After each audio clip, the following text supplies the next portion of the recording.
It's a dramedy, actually. There you go. It was there. All of the tawdry details. Pollyanna sort of character, actually. Oh, and then not to mention there's also pets. Everybody has a pet. Hey y'all, it's Nat. I hope you're having a terrific day today. And this is going to be a pretty niche reading vlog in which I try out cozy historical mysteries.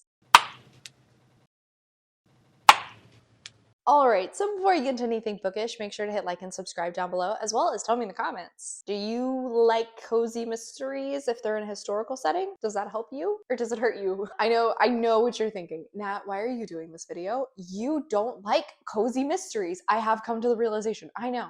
But I still have been intrigued that maybe if there's an additional layer to the story, that might make me like them more. That, and then 2 of these books I already owned, so I may as well try them out. And then the third, I had to get read one way or the other. So I figured, let me see if maybe putting a cozy mystery in a historical setting will work better for me. I guess this is kind of like a experiment reading vlog, but maybe that's something I need to try out more. Anyway, onto the books I'm actually going to be reading for this vlog. Starting at the top is Misery Hates Company by Elizabeth Hobbs. I read this one for my 2025 Buns and Roses TBR jar challenge. I'll put a link to that playlist in the cards up above. So in this one, we are following Miss Marigold Manners, who is definitely a woman of the modern age. However, unfortunately for her, after her parents pass, she is hit with reality that she unfortunately still has to adhere to some rules of the time period. She ends up receiving a letter from this far-off distant relative that alludes to something a little mysterious in her family's background. And given that she has to reside with a family member as a woman who is not married, she decides to take out 2 birds with 1 stone by going to this island called Great Misery Island. Doesn't that sound wonderful? However, once there, she ends up meeting some very interesting family members of hers and is determined to try and drag them out of the Dark Ages. But not everybody in the family is particularly happy about this. And eventually one of those members is actually found dead, and Marigold ends up being the prime suspect. After that is one that my friend Allie actually got a copy of this for me, and it is Miss Austen Investigates, the Hapless Milliner by Jessica Bull. So this is actually the first of the Miss Austen Investigates series, which is basically cozy historical mysteries where Jane Austen is actually the investigator. While attending a ball, a body is actually found, and Jane initially is intrigued to try and solve this mystery when she learns that the police or constable or whatever label you want to use that are tasked with doing so are doing a terrible job, but then is given even more motivation when unfortunately her younger brother is actually found with a piece of evidence on him. So of course Jane takes on the mystery herself in order to try and clear her brother's name. And then finally is Our Dear Miss H is on the Case by Violet Marsh. This one I actually got a copy of from Forever Publishing, so thanks to them. In this one we are following Georgina Harrington, who is actually a archaeologist, but of course again because of the time she can't actually work under her own name, though she utilizes the name of her partier cousin Percy to continue doing her work, and he gets the glory for it. However, unfortunately, Percy gets a little too braggy and ends up disappearing along with Georgina's most recent find. So she ends up having to enlist the help of Alexander, Percy's best friend, to try and find her cousin, as well as what happened to this artifact. I knew going into this one that the romance was going to be pretty prevalent, so I was hopeful that that would help with my enjoyment of the cozy mystery. You guys will get to see how that's going to go.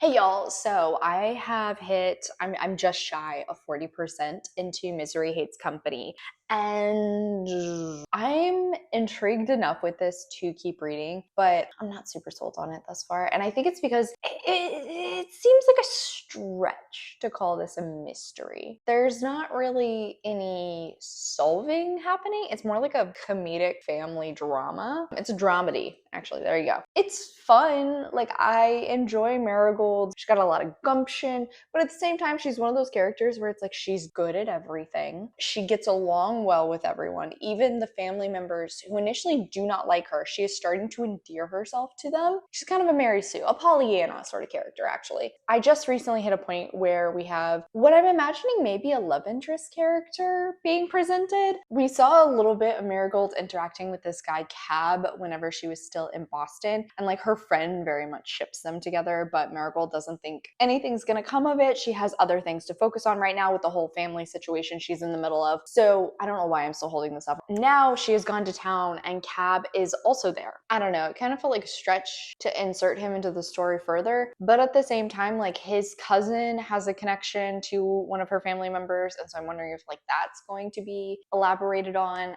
I just, like I said, it's intriguing enough, and I do like her kind of slowly endearing herself to the family members and kind of like going against their assumptions about her, but I'm not loving this, honestly. It does have the cozy feel. The historical setting, very, very strong. So much so that at some points, whenever it comes to the writing around like some of the country folk characters, I actually have a hard time understanding what it is they're saying between like the vocabulary used and then it's written in a way to showcase their accents. So it can be a little difficult. And kind of going off of that, there's this very obvious divide between like the country folk and the city folk. You can feel it in the story itself, so I don't think it needs to be reiterated so much in the actual text because the author is managing to do so by showing it to me. She doesn't really need to be telling me this time and time again. Kind of another thing, there's certain stuff that just gets brought up a time or two too many, to the point where it's like, you already said that, I don't need you to say it again. And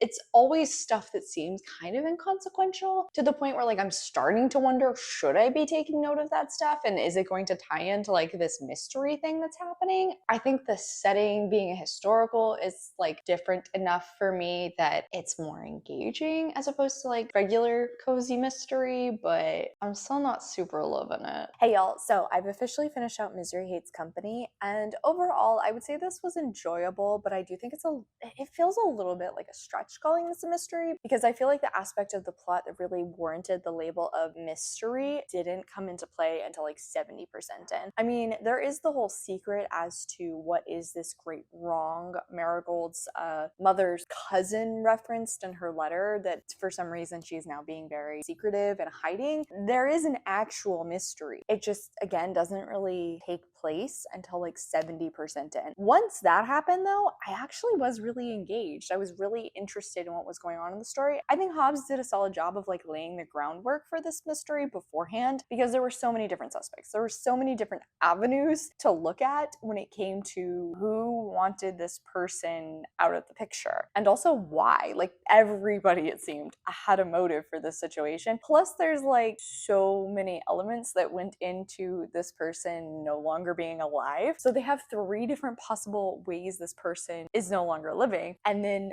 all of these different people who could have done it. Like that was actually really great. Again, I just wish all of that would have started much sooner. I think the family dramedy element was fun, but honestly, like it's not much of a plot to really go on. That probably could have been cut down and the mystery expanded, and I probably would have enjoyed this a lot more. I was never sold on the romance. Tab, I think his name was, really never felt like a very fleshed out character. I didn't really understand who this man was. We see that he's been friends with Marigold for a long time. I appreciated the fact that like he sees the kind of woman she is. He understands she's this very modern, progressive lady, and he doesn't want to tie her down. Plus, I really liked the way they had this very upfront, realistic conversation about what each of these people want and like why this relationship may work and may not. Like I thought that was really great. But again, as a romance, especially since this is going to be a series, I feel like there should have just been the establishment attraction between these two here, instead of going as far as we did.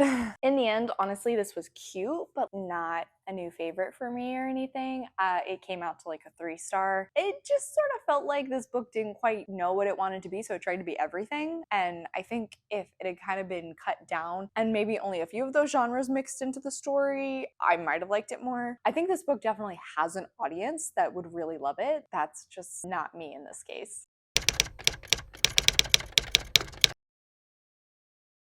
Hello, my loves. So I have started into my next cozy historical mystery and also decided not to finish it, unfortunately. So this morning I began into the first in the Miss Austen Investigates series, The Hapless Milliner by Jessica Bull. Now, I got a advanced reader copy of this from a friend like years ago before it had actually come out. Even though I personally am not really a Jane Austen girly, I do think it's interesting how much Bull has tied things from Austen's real life into the story, at least from the things I learned in a quick Wikipedia search. So at the start of the book, Jane is at a ball, a woman's body is found, and Jane is actually the one to identify her. She is a Milliner that Jane believes to be French. But then, unfortunately, her brother, who is developmentally disabled in some way, he doesn't speak vocally, he does talk in hand signs. So that was interesting to see in this time period. But unfortunately, he ends up being implicated in the crime. And so now Jane has like even more encouragement to try and solve this case because her brother is involved in some way, possibly. Also, the magistrate who is in charge of this just seems like he's doing a really piss poor job. And Jane naturally keeps pointing out the error of his ways and all of the issues with his investigating. But because she is a young woman, nobody is trusting her. Nobody's believing her. So I do like the characterization of Jane. I mean, given the setting, the misogyny that's going on isn't really surprising. I just don't really enjoy reading it. But unfortunately, it is a cozy mystery. And though the Jane Austen element is interesting and unique, it's just not enough for me to really be engaged. Unfortunately, while I was listening to this at work, I found myself kind of glazing over. I would just suddenly stop listening. I wasn't that engaged with the book. The mystery itself, it was there. Like, there are clearly stakes going on. It's a little bit higher stakes than some cozies, but it also just didn't feel like anything was happening very quickly. There is also a little bit of a romance between Jane and Henry. And Henry is also based on a real person that is seen in Jane's letters and diary entries that have been found. So that was interesting. But I also know they're not going to end up together. So it's kind of inconvenient to have this romance element included in the story when I know already it's not going to go anywhere. So I'm not really engaged with it. And it just feels like it is something that is taking up page time, but is dragging the story down pacing wise. I definitely think there's somebody out there that this book is like perfect for. I am just sadly not that person. An interesting setup, but just not really for me in the end.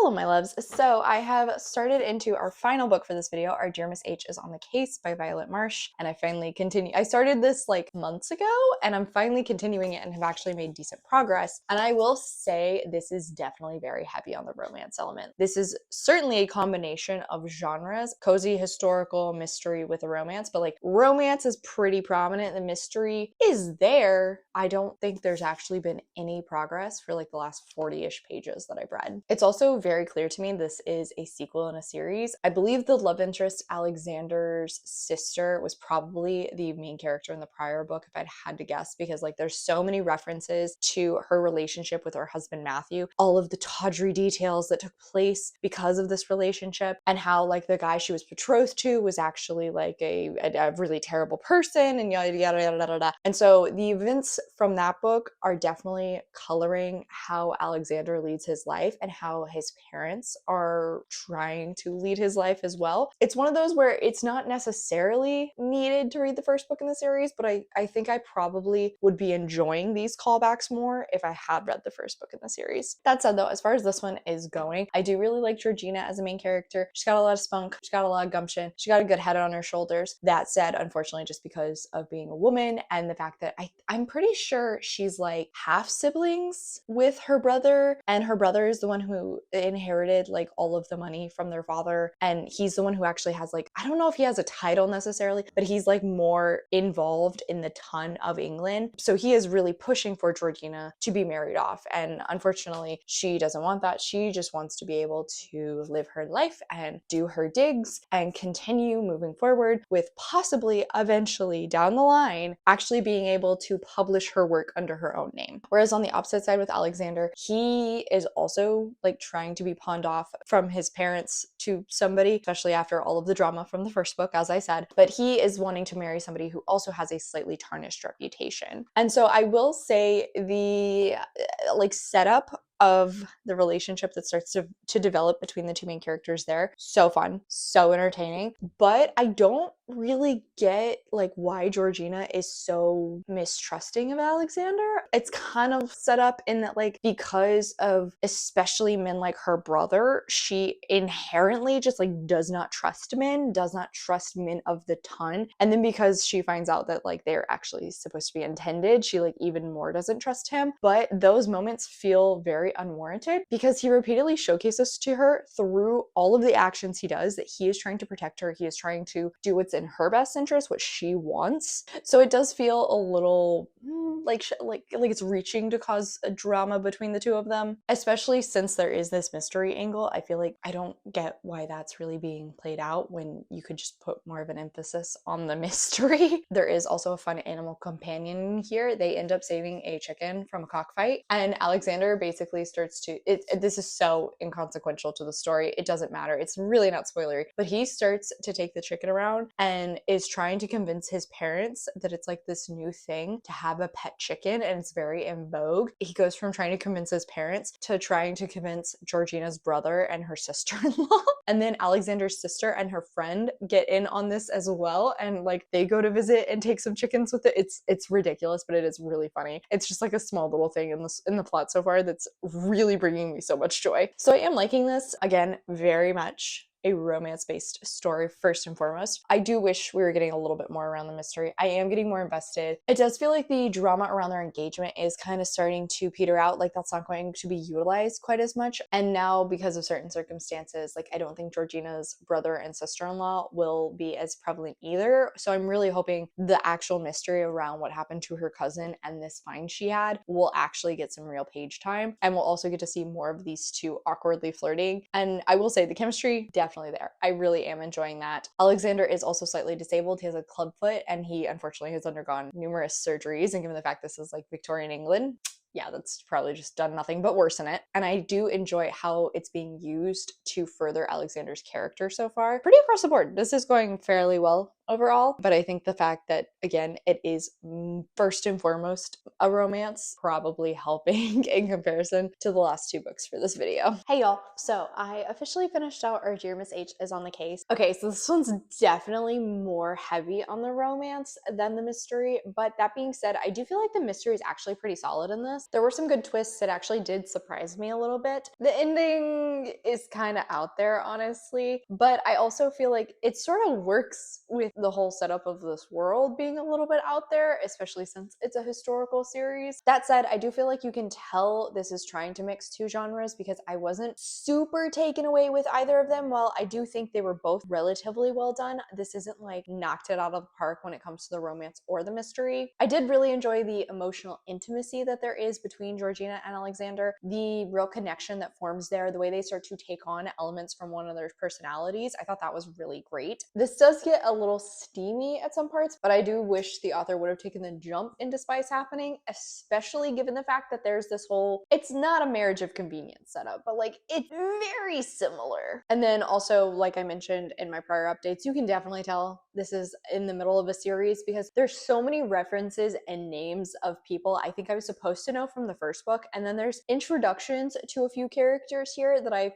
can definitely tell is setting up the events for the next book in the series. Given the fact that I don't have a connection to the characters from the first book, and obviously like one is only just being established to the characters in the next book, it did make the cast feel a little bit too large, a little overwhelming, especially when they are in these like friend group settings, because it's suddenly like so many names are just flying at me. And oh, and then not to mention there's also pets. Everybody has a pet. So it's not just the characters' names you have to remember, you also have to remember all the pet names. And then finally, I don't remember if I mentioned this previously, but there were 2 pages at one point where Georgina's name is actually flipped for Charlotte, which is the name of the main character from the first book, Alexander's sister. So obviously, first off, awkward name switch up. But second, that's like such an easy editing error that I can't help but wonder how they missed it. So while I did enjoy this, I do think it needed to be tightened up a little bit. I'd probably give this like a low 4-star. It was enjoyable. It was very cute. I would definitely recommend it to some people. Personally, I don't think I'm going to keep it though, and I don't think I'm going to continue on with the series either. All right, and on that note, that is officially it for today. Also, thank you so much for coming to my channel. I really appreciate it. Make sure to hit like and subscribe down below. If you made it all the way to the end of this video, then let's leave the magnifying glass in the comments down below. I have links to all of my socials, as well as a few ways you can support me down in the description. I come out with new videos on Monday and Friday, but until then, I hope you continue to have a terrific day. I love you. Bye!